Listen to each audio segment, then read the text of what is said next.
Peace and blessings, Omo House. Jareen coming at you. It is a beautiful Wednesday, first week of January. Kind of. Not really, but kind of. Anyway, as I mentioned in the prior recording, this is a season known as Epiphany. And so I thought it would be nice to delve a little bit deeper into Epiphany and maybe look at it in different ways, looking at the FaithWorks curriculum, just going a little bit deeper, right? Because Epiphany is meant to bring us face to face, heart to heart with the divine. And so one of the things that I love about this curriculum is it gives different perspectives. And so one of the things that I notice is that the narrative is going to redirect our attention, if you will, in ways that I think traditional Christianity has not previously. So for those of you who are not Bible savvy, or those who do not consider themselves traditional Christians, you may not know which texts point to Epiphany. So one of the things that scholars will say is that this revelation of the divine begins to happen as Yeshua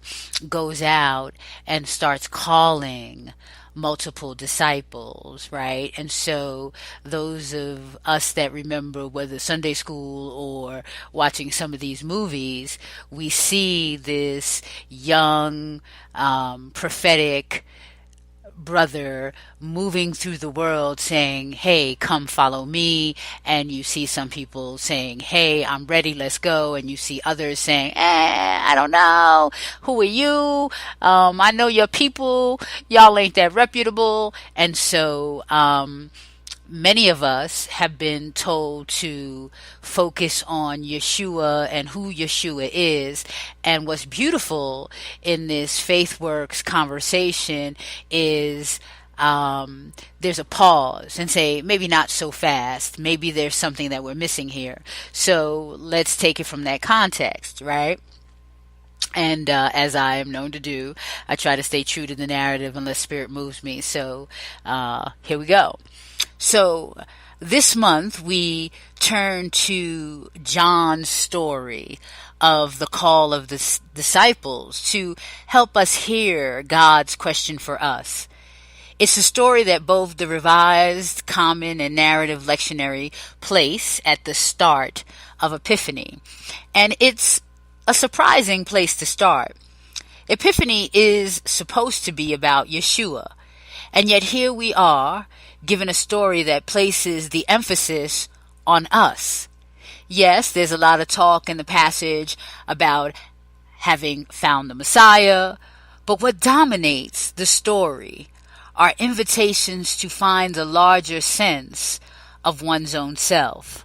Simon is offered a new name. Nathanael is invited to emerge from the safe shade of his fig tree.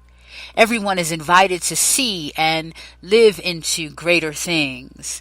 It's clear from the very beginning that following isn't just about recognizing the divinity of Yeshua. It's also about recognizing and wrestling with the longings lodged deep inside us for more. Fair warning, says the story. On the path of Epiphany, you can't separate encounters with Yeshua from a more honest and challenging encounter with yourself. And given this emphasis on confronting oneself, it's no wonder that the resistance of Nathanael takes center stage as the story unfolds. Yes, the story starts by honoring the disciples who immediately and easily drop everything to follow Jesus. But they quickly fade into the background, almost as if to say that this is not how it usually happens, or perhaps that this is not real. It's not until Nathanael comes along and gives his snarky reply about nothing good comes from Nazareth that a truly textured character emerges. He definitely seems real, and his resistance is something to which we definitely can relate. After all, leaving your old life behind and leaping into uncharted territory is never easy. And here's the remarkable thing. Instead of shaming us for such ambivalence, the story honors the struggle. Notice that Yeshua doesn't rebuke Nathanael for his resistance. Rather, Yeshua simply says, I see you. I see you. It's as if Yeshua is saying, I know it's hard. Take your time. But I'm not going to stop inviting you. I love you too much to leave you there in the comfortable but soul-killing shade. This invitational tone seems to have a larger meaning than is often acknowledged. Yeshua doesn't seem to be saying, I want you to see who I am, as much as I want you to see that there is more in store for you. And if Yeshua is our way of seeing into the nature of the divine, then maybe this text is also asking us to rethink our assumptions about what the Creator wants. We've been told that the Creator spends a lot of the Creator's time patrolling the world, waiting to catch us in sin. But this story talks of a Yeshua, a God, a divine, who spends most of the Creator's time wandering around, continually luring us to greater things. It's the hunger inside us, not the sin inside us, that the Creator seems to want us to notice. Let me say that again. It's the hunger inside us, not the sin inside us, that the Creator seems to want us to notice. And if that's the case, maybe our assumptions about Christian living need to be rethought as well. Maybe life isn't about avoiding evil temptations, but allowing the Creator to tempt us into larger living. In fact, that might be the story's most important epiphany.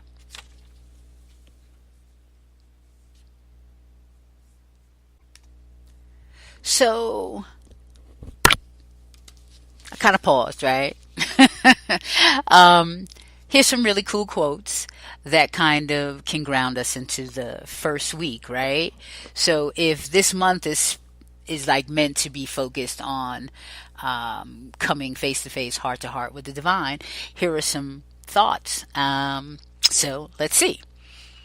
We tend to expect that Epiphany is about the revelation of Yeshua, about finding Yeshua, witnessing Yeshua in various epiphanic moments. It's not supposed to be about being found ourselves, but the Gospel of John invites us to imagine that these can be one and the same. That is, finding Yeshua in those revelatory moments, those unexpected moments, or even in those transfigural, yep, he made that up. That's a word he made up. Those transfigural moments is also when you find yourself. What is revealed is what it means that God became human. What is revealed? That God entered into our world, no longer satisfied just to be with us, but now has to be one of us. I think when that happens, we change too. Our humanity changes. Suddenly we see ourselves, and who we see ourselves to be can no longer remain the same, right? Because we have seen God, we have seen the divine in who we are.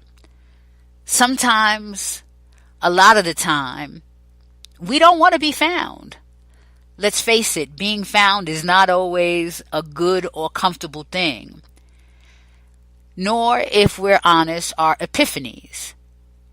So the question this week asks you is, what about you do you not want found? Or what about Yeshua do you not want to find out? Epiphany cannot be all one-sided. It can't just be, oh look, Jesus is cool, wow. You then have to ask, so what? Not only for the sake of your theological and Christological commitments, but also for the sake of who you are as one who answers the call, follow me. Another thought to consider is characters throughout John's gospel are encountered by Yeshua. John, or the author, structures his stories this way, I think, to offer us a variety of possibilities, both in terms of the kind of people to whom Yeshua reaches out and the kind of responses they offer. And then maybe we're supposed to consider what we might offer as well. Next thought. People do not find Yeshua in the verses that are supposed to be about Epiphany. They are found by someone and pointed to him. So John the Baptist, Andrew, Philip, or Yeshua finds them directly. Something to consider. Another thought. Come and see. Such easy, warm, and hospitable words. The heart, not only of John's gospel, but Christian evangelism, as we are called not to cram our faith down another's throat, right? Hard to believe in this day and age, or question their eternal destiny, or threaten them with hellfire, but instead simply to offer an invitation to come and see what the Creator is still doing in and through Yeshua and the community of disciples who have chosen to follow. Let's see. Another thought. Notice the reversals in the Epiphany stories. Nathanael starts out with a snarky comment, dismissing Yeshua with a stereotype of people from the hood. Clearly he's wrong. Yeshua could accuse him of being bigoted or at least insensitive. Instead, he praises Nathanael as being without deceit. Then, on the flimsiest evidence, Nathanael suddenly changes his story and declares Yeshua to be the Son of God. What's going on? Maybe Nathanael was changed because Yeshua saw him, saw the good and true in him that others hadn't seen. Yeshua saw a new Nathanael into life. And Nathanael in turn saw something good, something holy even, in Yeshua. The divine sees us as we truly are, and we let ourselves be seen. Don't be afraid to be fully seen, for you are the Creator's beloved. Seek to truly see others, even someone hurtful, as God's beloved. It is the light that recreates us. Another thought from the text. How did you come to know me? Nathanael asked of Yeshua. Yet the divine we see in these passages is not an intruder invading our lives by stealth or by force, nor, though too many have absorbed such an image, is the Creator's persistent presence with us, forming a sort of surveillance designed to keep track of everything we do wrong, right? Like, these are the thoughts we have about the divine. Somehow this God, who pervades all of creation down to our very cells, manages to offer a spacious hospitality that calls to us but does not confine us, that continually invites but will not force us, that simply asks us to see and hear and know the one who is ever in our midst and in our own selves, right? So this is showing you a different interpretation of the divine than the one that we come to know in the Hebrew text occasionally, or what we're told even in this day and age, that that the Creator is somehow forceful or demanding that we be believers, right? No, this is a divine that is by invitation. So let's see. I think I'm going to share one more. So, standing under your own fig tree is a symbol of comfort and blessing in the language of the Old Testament. Again and again, the prophets use the image to evoke feelings of longing for peace and consolation. To be under your fig tree was to be home and have arrived. Nathanael was standing in that space. Strangely, there is a restlessness in the human spirit that is not satisfied with the shade of our own particular circumstance, a longing and a yearning for more. Was it this that Yeshua sensed in Nathanael? Did he see in the shaded man something restless wanting to grow? Nathanael wasn't impressed with Yeshua. Can anything good come out of Nazareth? Prejudice and arrogance makes us so unteachable. Yeshua finds Nathanael right where he is, in his comfortable fig tree shadow, the place of his prejudiced opinions. And one more that can be taken from that first Epiphany story. How often it is that people are prejudged for some reason, based on where they came from geographically. Perhaps it happens based on their family of origin, and they get written off as failures because they have a chance to succeed, perhaps because of struggles of past generations.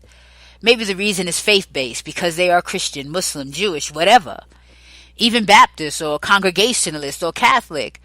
We think we know all about them, or something in their past history that we are aware of. Like Nathanael, we may find ourselves saying or thinking, can anything good come out of that faith or that religion or that family or that state or that town or that community or that nation? Or insert any of the isms. I think the point is clear. How we need to hear that voice that says, come and see.